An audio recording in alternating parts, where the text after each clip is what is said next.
Good evening. A BBC investigation into abuse and neglect at 3 children's homes and schools in Doncaster has found that more than 100 reports of concern were made before they were closed.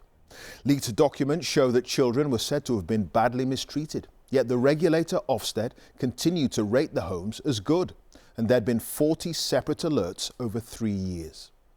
Ofsted's chief inspector says she's deeply sorry, and the Hesley group, which ran the homes, has also apologised. Some of the details in this report from Noel Titheridge you may find distressing.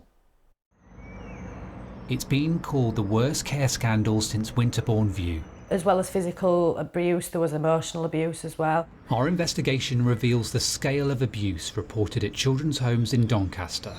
The child was in the kitchen rubbing washing up liquid all over his arms. I asked him what he was doing and he said, "I do this, night staff can't grab me, they can't hold me." Chloe Straw worked for over a year at Fullerton House, a children's home and special school on the same site. You could see the sadness in his eyes when he was saying this, and it's something that you don't forget. I'll never forget. Chloe says the homes were understaffed and she even filmed a support worker asleep.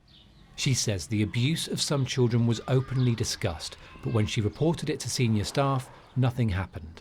So that's why I went to the police, and then to get to that point where I thought I'd get help and the children would get help, and then to be told no. You reported this in 2018. How did it feel knowing that the homes didn't close for 3 more years? Disgusted, because that's a further 3 years of abuse.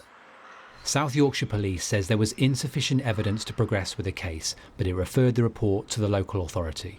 I've sort of lost all faith really in the care system. Nicola Ode's daughter Ruby has autism, epilepsy and significant learning disabilities. You think when they're getting £250,000 a year towards care, they'd be getting the Rolls Royce of care really. Ruby was dragged across the floor at one of the homes in Doncaster by a staff member who was then sacked. You can't believe that people in care would treat children like this. You just can't get your head around it. It's appalling. Our investigation has interviewed a dozen former Hesley staff who blew the whistle. We've also been leaked internal company documents that show both the scale of the abuse and the failure of authorities to act.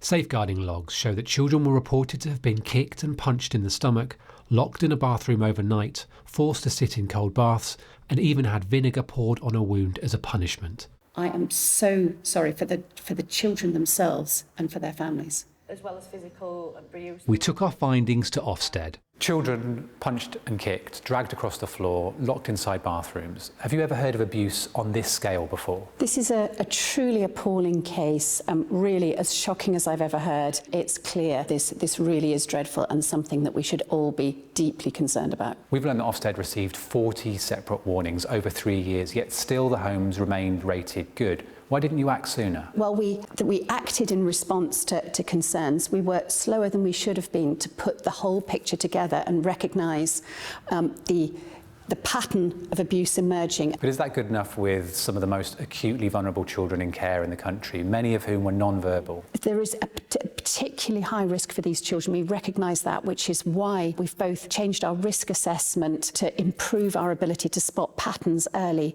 and also to train our inspectors. Hesley said it had now closed the homes and was focused on running its adult placements. It said it could not comment further because of a police investigation that's not expected to conclude for another year. For families of children, it means a long wait to find out the full truth. Noel Titheridge, BBC News, Doncaster.